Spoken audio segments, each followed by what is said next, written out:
পৃষ্ঠা ৩৬৪। জ্যোতিষ ও পঞ্জিকা, আর্যা ভট্টাচার্য। পঞ্জিকা চলতি কথায় পাঁচি, ঠাকুমা দিদিমাদের একাদশী অমাবস্যা দেখার বই। তাছাড়াও দশবিধ সংস্কার, গৃহারম্ভ, গৃহপ্রবেশ ইত্যাদি শুভ কর্ম, বন্ধনী শুরু, গর্ভাধান আজকাল পাঁচি অনুযায়ী হয় কিনা ঠিক জানা নেই, তাই তালিকা থেকে বাদ রাখলাম, বন্ধনী শেষ। ও শ্রাদ্ধাদি পারলৌকিক কর্ম, এমনকি মৃত্যুতে দোষ হয়েছে কি না, হলে কত পাদ ইত্যাদি নির্ণয়ে প্রয়োজনীয় হাতিয়ার। যাত্রা নির্দেশ এখন হয়তো তেমন প্রয়োজনীয় নয়, কারণ দিন দেখে যাত্রা করার সুযোগ এখনকার ট্রেন, প্লেন ইত্যাদির টিকিট পাওয়া বা অফিসিয়াল ট্যুর আর খুব একটা রাখছে না। কিন্তু যাত্রা নির্দেশ সকলের বা সব সময়ই যে অসম্ভব তা কিন্তু নয়। নববধূর পতিগৃহে যাত্রার সময়টি আজও অনেক পরিবারেই পাঁচি দেখে ঠিক হয়।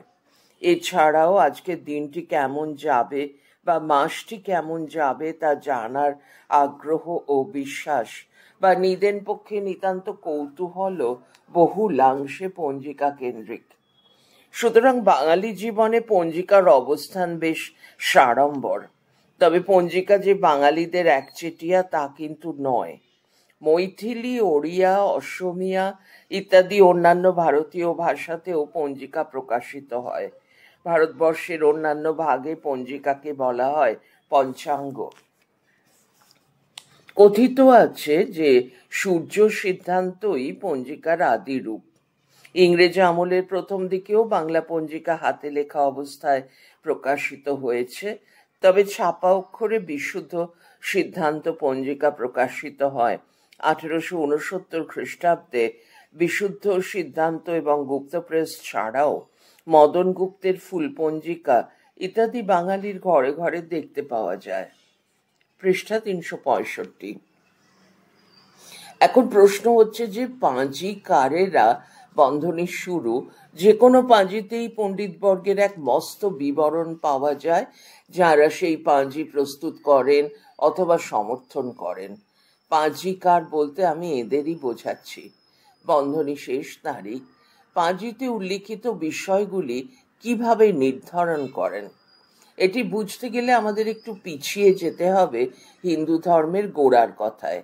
খ্রিস্টানদের বাইবেল, মুসলিমদের কোরআন, পারসিকদের জেন অ্যাভেস্তা ইত্যাদির মতো হিন্দুদের আর্য অনার্য বিভাগে যাচ্ছি না। আদি গ্রন্থ বেদ, ঋক, সাম, যজুর ও অথর্ব এই চারটি বেদ এবং শিক্ষা, ব্যাকরণ, ছন্দ, কল্প, নিরুক্ত এবং জ্যোতিষ এই ছয়টি বেদাঙ্গ, যার উপরে নির্ভর করে হিন্দু ধর্ম দাঁড়িয়ে আছে। পঞ্জিকার নির্ভরস্থল এগুলি, তবে পাঁজি মূলত জ্যোতিষ নির্ভর। এখানে উল্লেখ্য যে জ্যোতিষ শাস্ত্রের চর্চা পৃথিবীর প্রায় সব দেশেই অল্প বিস্তর দেখতে পাওয়া যায়। গ্রিস, ব্যাবিলন, মিশর, পারস্য, আরব, চীন ইত্যাদি জায়গায় জ্যোতিষ চর্চা অত্যন্ত প্রসিদ্ধি লাভ করেছিল। ভারতীয় জ্যোতিষের সূত্রপাত সেই ঋগ্বেদের সময় থেকেই, তবে ভারতীয় জ্যোতিষ শাস্ত্রের ধারাবাহিক বিস্তৃত ইতিহাস তন্ত্রশাস্ত্রের ইতিহাসের মতোই আজ আর পাওয়া যায় না। পুনা শ্রী শঙ্কর বালকৃষ্ণ দীক্ষিত জ্যোতিষশাস্ত্রের লুপ্ত ইতিহাস অবশ্য খানিকটা উদ্ধার করে লিখে রেখে গেছেন।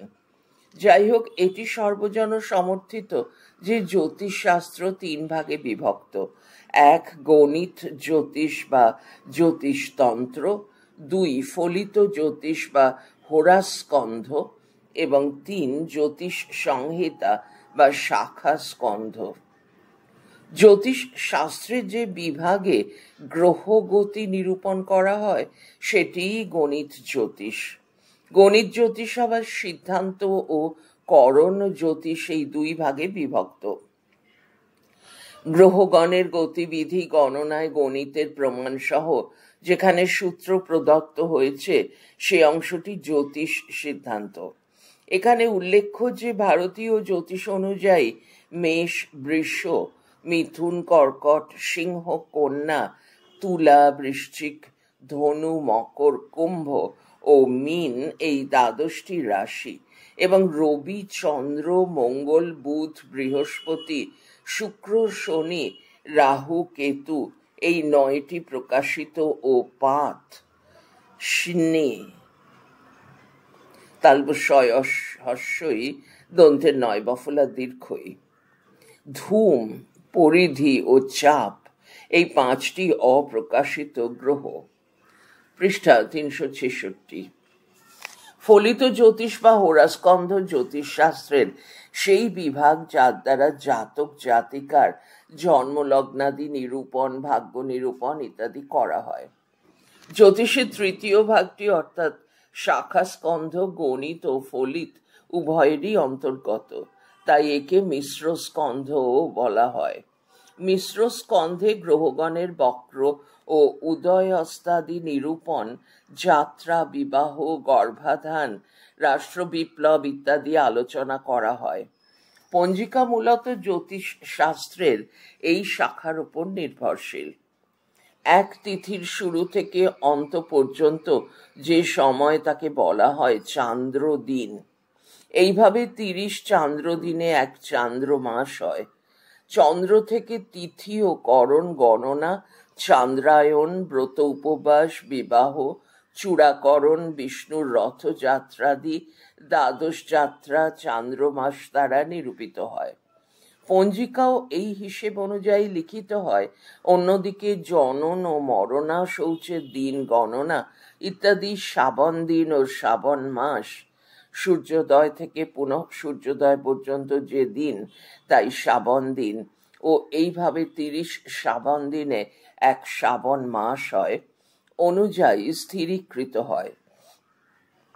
যারাই পঞ্জিকা নিয়ে একটু নাড়াচাড়া করেন তারা প্রত্যেকেই জানেন যে পঞ্জিকায় তারা শুদ্ধি, চন্দ্র শুদ্ধি, অমৃত যোগ, মাহেন্দ্র যোগ ইত্যাদি শব্দগুলি লিখিত থাকে। এই শব্দগুলির সাথেও জ্যোতিষ শাস্ত্রের সম্পর্ক নিবিড়। আমরা যখন কোনো কাজ শুরু করি আমাদের মনে স্বভাবতই ইচ্ছে থাকে যে সেই কাজটি যেন ভালোভাবে সম্পন্ন হয়, যেন সার্থক হয়। আর নিষ্কাম কর্ম তো আমাদের প্রাত্যহিকতার অন্তর্গতও নয়। সুতরাং যে কোনো কর্মের ক্ষেত্রেই ফলাকাঙ্ক্ষা থাকাও খুবই স্বাভাবিক। জ্যোতিষশাস্ত্র অনুযায়ী একটি মুহূর্তের শুভাশুভ তৎকালীন গ্রহ সন্নিবেশের উপর নির্ভরশীল। অর্থাৎ একটি নির্দিষ্ট মুহূর্তে প্রারম্ভিত কাজ সফল হবে কি না তা অনেকাংশে নির্ভর করে সৌরজাগতিক গতিবিধির উপর। এখানে এই অনেকাংশে কথাটি খুব সচেতনভাবেই লেখা হলো, কারণ এই অনেকাংশে কথাটি অত্যন্ত গুরুত্বপূর্ণ এবং কিয়দংশে সাবধানবাণীও বটে। কারণ অনেক সময়ই দেখা যায় যে মানুষ ভ্রান্তিবশত সামান্যীকরণ করে ফেলে, কাজের ফল সম্পূর্ণত গ্রহ নির্ভর বলে মনে করে নেয়। অথচ ভারতীয় জ্যোতিষশাস্ত্র অনুযায়ী শুধু গ্রহ নক্ষত্র নয়, মানুষের জীবনে পুরুষাকারেরও গুরুত্ব ও প্রয়োজনীয়তা অপরিসীম। গ্রহ নক্ষত্র ফলাফলের বহুলাংশে ইঙ্গিতবাহী, কিন্তু সুনিশ্চিত ফলাদেশ নয়। পৃষ্ঠা 367। এ বিষয়ে যথেষ্ট জ্ঞান না থাকায় অনেক সময় মানুষ ভ্রান্ত ও কখনো বা হাস্যকর সিদ্ধান্ত নিয়ে ফেলে। সময় উদ্ধৃতির মধ্যে সময় দেখে বাজার করতে, সিনেমা দেখতে বা বন্ধুর বাড়িতে যাওয়ার সিদ্ধান্ত নেওয়া সত্যিই জ্যোতিষশাস্ত্র বা পঞ্জিকার উদ্দেশ্য নয়। প্রত্যেক ব্যক্তিরই স্বাধীন ইচ্ছা শক্তি ও কর্ম করার শক্তি আছে, এবং এই পুরুষাকার বহুলাংশে ভাগ্য ও কর্মের নির্ণায়ক। বরাহের বৃহৎ জাতক ও অন্যান্য প্রামাণিক শাস্ত্রে এ বিষয়ে বিস্তারিত আলোচনা আছে। পাঁজি দেখে মাছ কেনার সত্যিই বোধহয় কোনো প্রয়োজন নেই। যাই হোক, আমরা আলোচ্য তারা শুদ্ধি, চন্দ্র শুদ্ধি ইত্যাদি প্রসঙ্গে আসা যাক। আবার পড়ছি, যাই হোক আমাদের আলোচ্য তারা শুদ্ধি, চন্দ্র শুদ্ধি ইত্যাদি প্রসঙ্গে আসা যাক। হিন্দু জ্যোতিষে অহোরাত্র, বার, তিথি, নক্ষত্র, করণ ও যোগ এই 5 অঙ্গে বিভক্ত। এই 5 অঙ্গ বা পঞ্চাঙ্গ থেকেই পঞ্জিকা কথাটিরও উৎপত্তি হয়েছে। প্রত্যেক বাংলা পঞ্জিকারই বাঁ পাশে অঙ্ক সংখ্যায় প্রতিদিনকার পঞ্চাঙ্গ দেওয়া থাকে। জ্যোতিষমতে সমস্ত শুভ কার্যারম্ভে চন্দ্র শুদ্ধি এবং নক্ষত্র বা তারা শুদ্ধি আবশ্যক। তবে সর্বত্রই তারা ও চন্দ্র এই উভয় শুদ্ধিতে বিশেষ শুভ ফল পাওয়া যায়। এই শুদ্ধি জন্মরাশি ও নক্ষত্র কেন্দ্রিক। নিয়ম এই যে জন্মরাশি থেকে যেদিন চন্দ্র তৃতীয়, ষষ্ঠ, সপ্তম, দশম, একাদশ অথবা জন্ম রাশিতে থাকে সেদিন সেই রাশির চন্দ্র শুদ্ধি। এখন ধরা যাক আমার জন্ম রাশি আমি জানি, এবার পাঁজি খুলে সেই রাশিতে বা তার তৃতীয়, ষষ্ঠ, সপ্তম, দশম বা একাদশ স্থানে চন্দ্র আছে কি না দেখে নিয়ে চন্দ্রশুদ্ধি বিচার অত্যন্ত সোজা হয়ে গেল।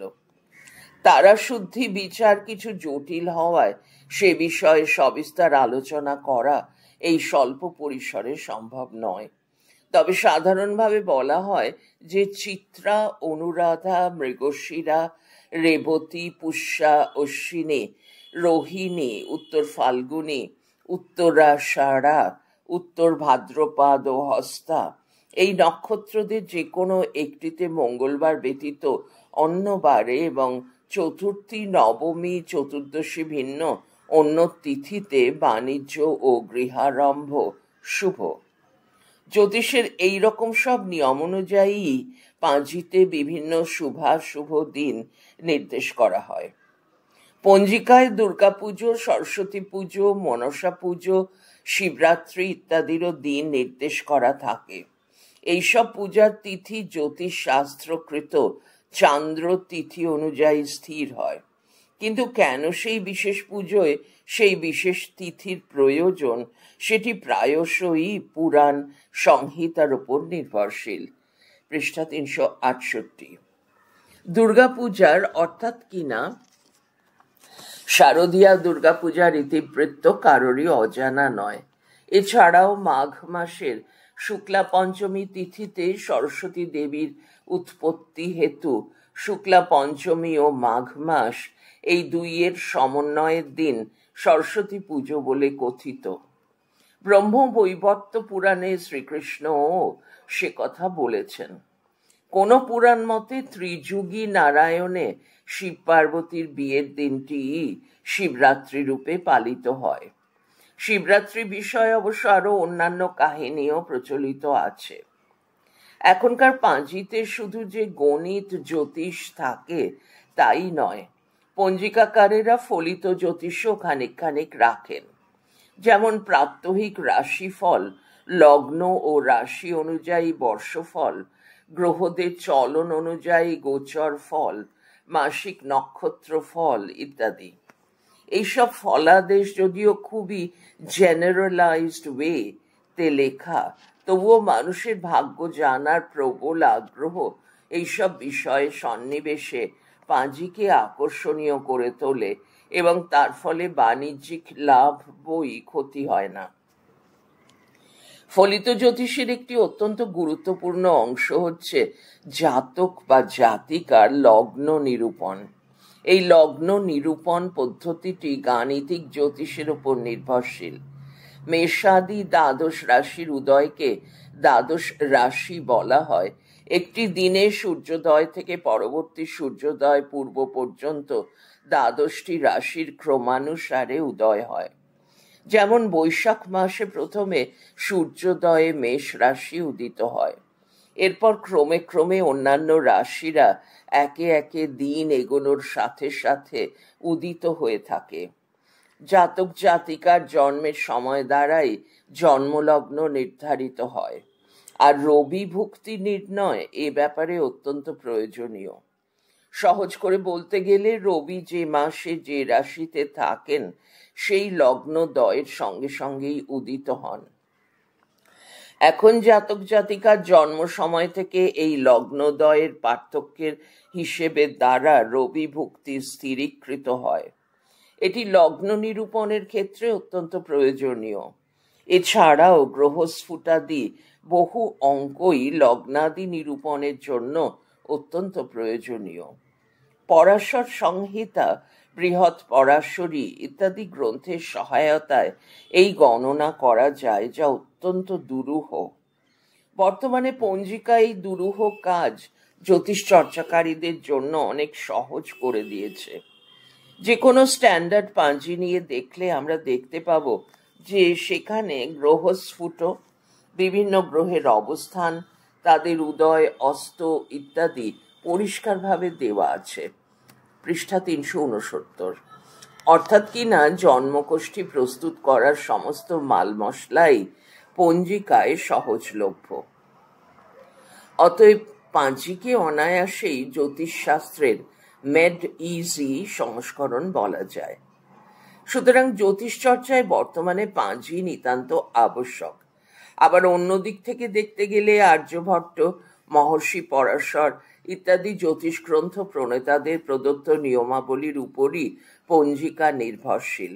অর্থাৎ এক কথায় বলতে গেলে পঞ্জিকা ও বর্তমান জ্যোতিষ চর্চা পরস্পরের উপর নির্ভর করে দাঁড়িয়ে আছে। তাদের সম্পর্ক চক্রক, যদিও দোষ দুষ্ট নয়।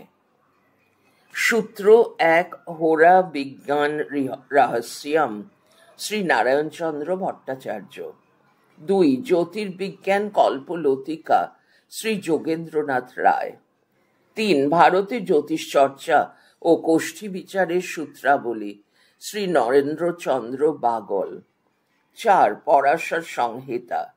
5 লঘু পরাশরীয়। 6 পঞ্জিকা। অধ্যায়টি এখানেই শেষ হলো। পড়া চলছে পরের ফাইলে। ইসলামী পঞ্জিকা পাঠে পাঠান্তরে, রাজন গঙ্গোপাধ্যায়।